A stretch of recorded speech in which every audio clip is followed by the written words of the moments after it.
कहानी की शुरुआत होती है। आसमान गरजते हुए हवेली से जुड़ी हुई कहानी शुरू होती है। सभी जानते हैं कि इस पुरानी हवेली में करीब 500 साल पहले एक जमींदार रहते थे। उसी कारण इस हवेली में आज भी बहुत सारा सोने का खजाना मौजूद है, लेकिन कोई भी इस हवेली के सोने को नहीं ले सकता। हर बार की तरह उसी दिन एक डाकू अपने दिमाग का बहुत अच्छा इस्तेमाल करते हुए ऐसा लगा मानो आसमान से उतरा हो ताकि हवेली का सारा सोना लूट कर ले जा सके, लेकिन वह कामयाब नहीं हुआ। उसी रात उसके शरीर में आग लग गई और वह जलकर मर गया। अगले दिन गांव वालों ने देखा कि एक इंसान फिर से मरा पड़ा था हवेली के सामने। वह पूरी तरह राख हो चुका था। ऐसा लगता था जैसे बहुत ही बुरी तरह से जलाया गया हो। कहानी का नया मोड़।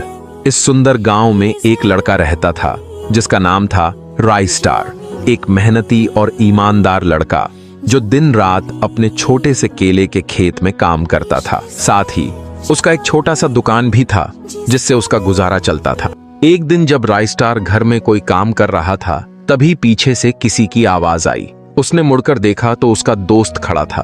दोस्त बोला, अरे राइस्टार, तुम सच में उस पुरानी हवेली में जाना चाहते हो? मैंने गांव वालों से सुना है भाई, अगर वहां गए तो बचकर नहीं आओगे।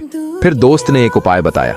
एक रास्ता है, जंगल के उस पार एक भयानक बाबा रहते हैं, उनसे मदद ले सकते हो हवेली में जाने के लिए। राइस्टार ने कहा, ठीक है, मैं उनसे मिलूंगा।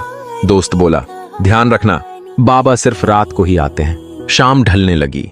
राइस्टार ने अपने घर में सभी को प्रणाम किया और निकल पड़ा डरावने जंगल में बाबा को ढूंढने। आखिरकार वह जंगल के अंदर पहुंचा और बाबा को देख लिया। बाबा उसे देखते ही बोले, मत छुप बच्चा, इधर आ। राइस्टार ने हाथ जोड़कर कहा, जी बाबा जी प्रणाम। बाबा बोले, बोल बच्चे, क्या चाहिए तुझे?